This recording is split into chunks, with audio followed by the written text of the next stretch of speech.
everyone. For my book talk today, I'm going to be talking to you about the Songs of Chaos, written by Michael R. Miller.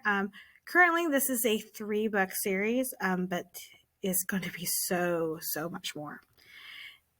This book series takes place in an alternate reality type thing. It's not here on Earth.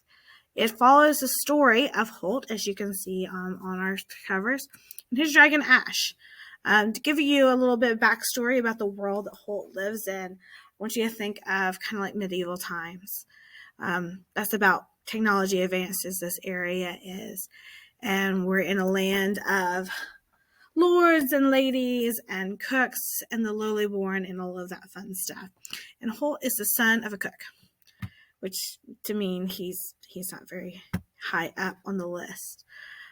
In the story, we find out that he's kind of like the dish boy. He washes all the dishes because he's not old enough to cook yet. And in the story, dragons are bounded with humans. You got the wildfly, and then you got the ones that work with the dragon riders. And their job is to protect people from the scourge. And the scourge is these giant bugs. And I want you to think of all the creepy crawly bugs you can think of, from a wasp to a cockroach to ants to beetles. And I want you to imagine them being the size of a school bus. Like massive creatures. That is the scourge. And the scourge releases this awful disease that, if left untreated, can turn people into zombies. And then the scourge can then rise the dead. So if the people who've been killed by the scourge, have been burned, then they can come back alive and can be these ghouls that'll chase people down and all. And so the dragons work with the humans as dragon riders to go and fight off the scourge, because humans alone are just not enough. And as you can tell by the fact that Holt, a lowly cook, has ended up with a dragon, something has happened. So we have Ash, and Ash's egg was seen as kind of like a bad egg. And it was supposed to be destroyed, and that's how our young cook son found it. And when he hatched, as you can probably guess by looking at the images, what he found was a young dragon who was blind and was white as snow. And so he named him Ash. And these are the adventures of Holt and Ash. And where our excerpt of the story happens is we see them on the road trying to get to the capital. To kind of warn them that something's going on.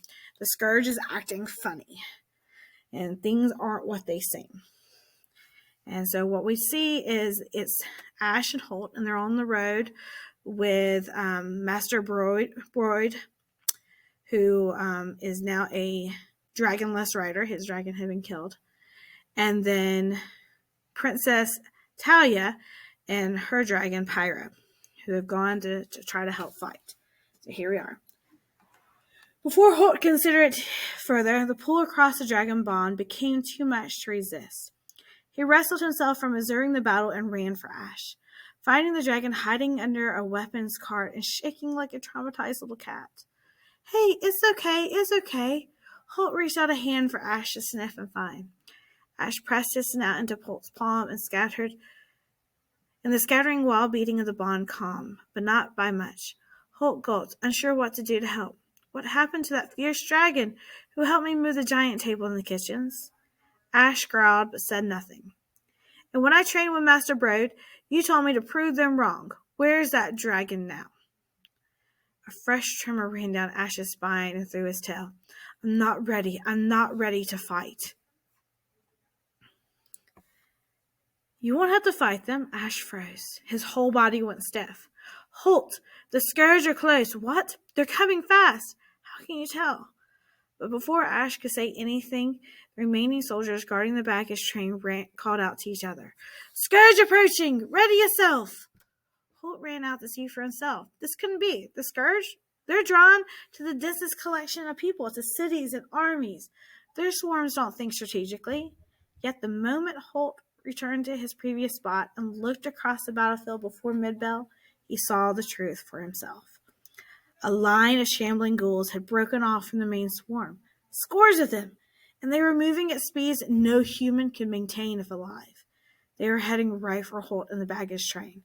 Worse, there were stingers flying above, survivors of Pyra's initial assault.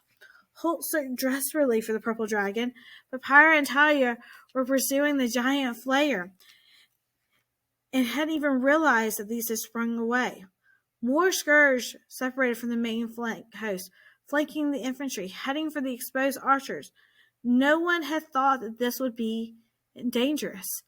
The light cavalry of the Galverson had committed to an attack already, and they couldn't disengage quickly enough. The scourge forces, the supposedly mindless, animalistic force of natures, were outmaneuvering the garrison. Holt's heart pounded so hard he thought his ribs would crack. The soldiers nearby drew their swords, and though they stood half-heartedly as lost and confused as Holt, this wasn't supposed to happen. No one had trained for this. There had never been a situation like this. Civilians screamed as they realized what was coming. Holt's body reacted before his mind did. He ran. He ran fast back to Ash's cart before he could think properly. "We have to go." Ash scurried out and clung to Holt's side as they fled. Now